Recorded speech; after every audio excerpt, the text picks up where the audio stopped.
Of Human Resource Management course. Today we shall discuss another topic of human resources management, that is compensation management.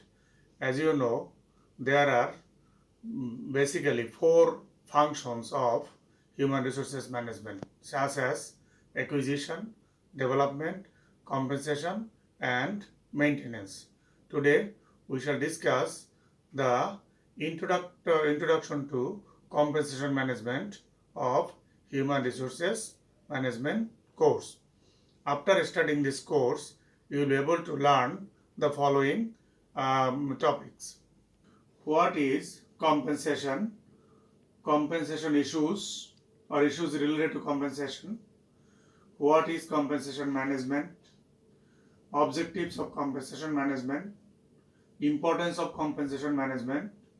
Types of compensation management. Constituents of compensation management, that is CTC, cost to company. Purpose of compensation. Factors affecting compensation. Anatomy of pay structure. Recent trends in compensation management and long-term compensation plan. First topic is, what is compensation? Compensation is cash and non-cash rewards employees receive in exchange of their work. Usually, if this compensation management is effective, then employee becomes satisfied and motivated at work. And if this compensation management is inappropriate and ineffective, then performance may decline, employee may become dissatisfied, and they also may become demotivated. And as a result, the turnover rate of the employees may increase. Therefore, compensation is a very important management issue in any company. There are number of issues related to compensation and compensation management.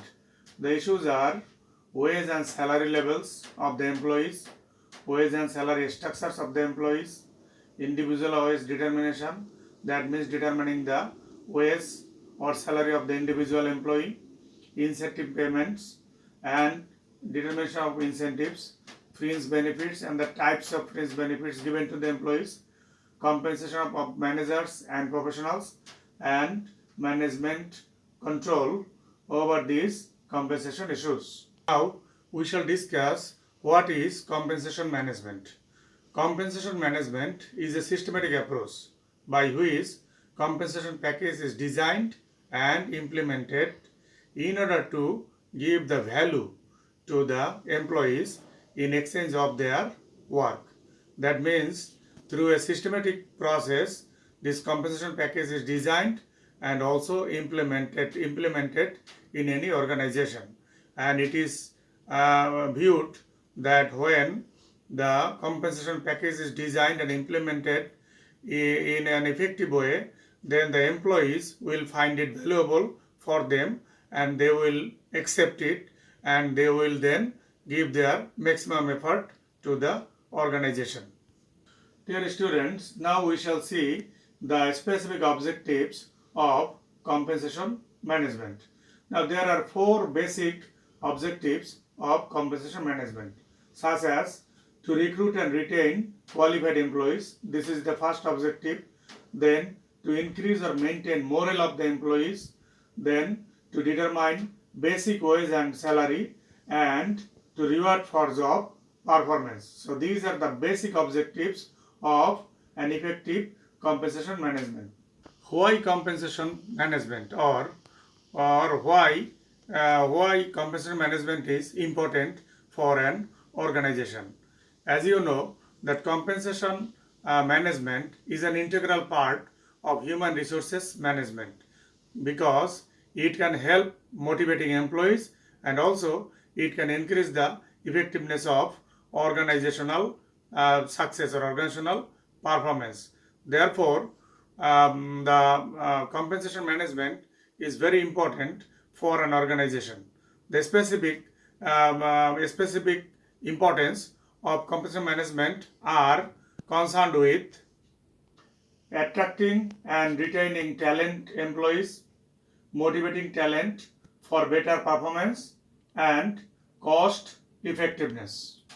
Compensation management is important because it can also build the image of the organization, it can ensure the equity, it can administratively, it is administratively efficient, it can reward valued behavior, it can motivate and retain staff, and it can attract talent. That means if the effective compensation management ensures institutional effectiveness, legal compliance, and effective employee management. Now we shall see the relationship between compensation and commitment. If in an organization compensation is high but commitment is low, then we can say it is a kind of hired guns. That means you give highest compensation to the employees but lowest commitment is there. That means you hired the guns. If the situation is that like this, the compensation is low and commitment is also low, that means you as a human resource manager, you are treating workers as commodity. And if compensation is low but commitment is very high, only this situation can be prevailed in family oriented organization where compensation is not very important. But our desire is to have high compensation and high commitment, and that is the professional way of managing the compensation in an organization. Dear students, now we shall discuss different types of compensation. The compensation system or compensation is mainly divided into two types: indirect compensation and direct compensation.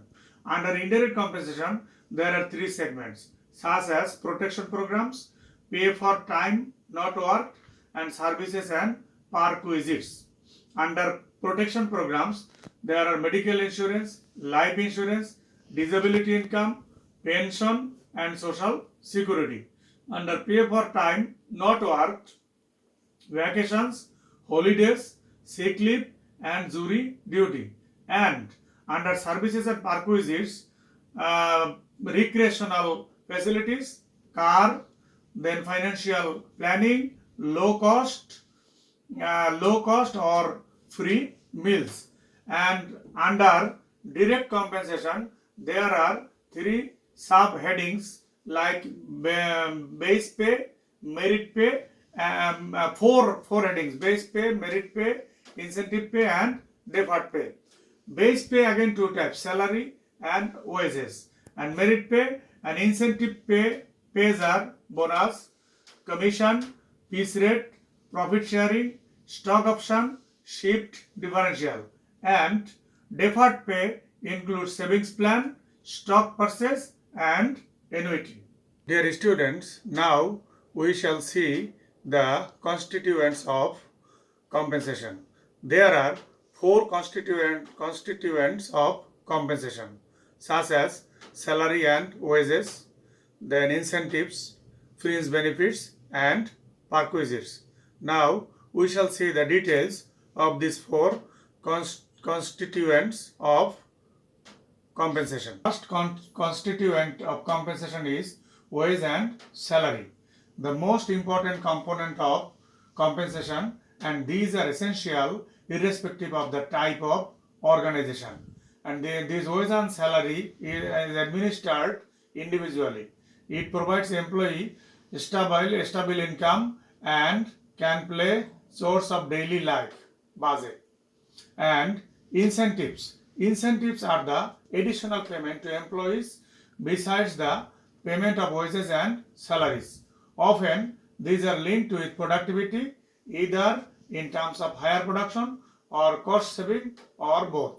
It can be administered individually and also for groups. Additional compensation having immediate effect and no future liability. Another constituent is fringe benefits. Fringe benefits includes such benefits which are provided to the employees either having long-term impact like provident fund, gratuity, pension, or occurrence of certain events like medical benefits, accident relief, health and life insurance, or facilitation in performance of job like uniforms, canteens, recreation, etc. And it is administered for a group mostly. And the fourth constituent of compensation is perquisites. These are normally provided to managerial personnel either to facilitate their job performance or to retain them in the organization. Some perquisites include company car, club membership, free residential accommodation, paid holiday trips, stock options, etc. And these perquisites are administered individually, mostly in the organization. Dear students, now we shall discuss the purpose of compensation. Basically, the purposes of compensation are concerned with mainly with three aspects of an organization, such as business strategy, people requirement, and compensation management. Now we shall see some other purposes of this compensation management. For employer, the purposes are brand image, that means employer of choice for attracting candidates, motivating employees for higher productivity and performance, retaining talent, consistency in compensation, and provoking healthy internal competition. And for employee, purpose of compensation are concerned with work-life balance, recognition as tool to self-esteem, and planning for better quality of life. Dear students, another topic under this compensation management is factors influencing compensation. Now we shall see the factors that affect the compensation and compensation management in an organization. Factors are mental requirements, physical requirements, skill requirements, responsibility level, and working condition. Organizational affordability, manpower planning, sales or salary ratio, market rate for talent, and economic conditions. Now we shall see the anatomy of pay structure, such as monthly salary components. This is an anatomy of pay structure. Under monthly salary components, there are basic salary, DNS allowance, house rent allowance, conveyance allowance, and other allowance like shift allowance, uniform allowance, education allowance. Another anatomy of pay structure is incentives. And incentives are given normally time-based incentive, production-based incentive, and task-based incentive. Another anatomy of pay structure is social security or statutory payments. This includes contribution towards provident fund, contribution towards ESI means employees state insurance, payment of bonus, and payment of gratuity, not part of wages but considered part of CTC, that means cost to company. Now we shall see the recent trends of compensation management or recent development in compensation management, that is employee stock ownership plan. Employee stock ownership plan, that means ESOP, is an employee benefit plan, and the scheme provides employees the ownership of stocks in the company. It is one of the profit sharing plans. Employers have the benefit to use the ESOPs as a tool to face loans from a financial institute. It also provides for tax benefits to the employers. There are some advantages of employee stock ownership plan. Advantages are ownership, employees will get the ownership, tax rebate, and retirement benefits. Employee stock ownership plan also has some disadvantages, and the disadvantages are concerned with dependency, no guarantee, lost tax revenue, and less stock investment. Dear students, now we shall see the issues related to long-term compensation plan. The first issue, related to long-term compensation plan is executive compensation, which are used by some companies nowadays. Executive compensation is an issue that all companies spend considerable time studying, especially public limited companies that have to publicly disclose the compensation details for the 5 highest paid employees in the company. Many public companies have been criticized by the media, by shareholders, and by the government for creating compensation plans with large rewards for executives. The compensation function has to strike a balance between designing executive compensation plans that attract and retain top executives in the organization and that are acceptable to the public. The second issue concerning long-term compensation plan is the recognizing and rewarding employees. HR professionals design programs to successfully motivate employees to perform at their best and that recognize and reward employees for their contributions in a way that is affordable to the company.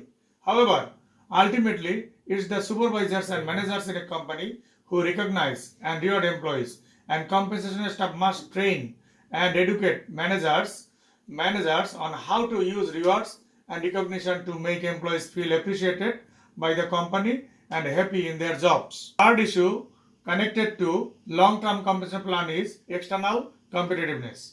As HR professionals strive to establish competitive pay rates so an organization can attract and retain the right talent, they compare their compensation rates to the rates in published surveys to gauge their competitiveness. However, many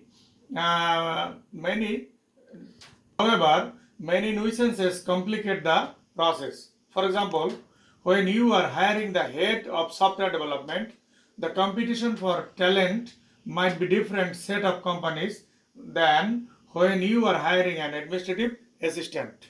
Another important issue related to long-term compensation plan is internal equity. Legal considerations are also on the mind of HR professionals who manage compensation programs. In addition to being competitive with the external market, pay must be equitable internally within the organization. Companies generally want to reward high performers with more money and try to create pay differences between employees in the same job to recognize outstanding performance. However, HR must be mindful that it's against the law to pay employees who perform the same work differently solely because the employee is female, non-white, or over 40.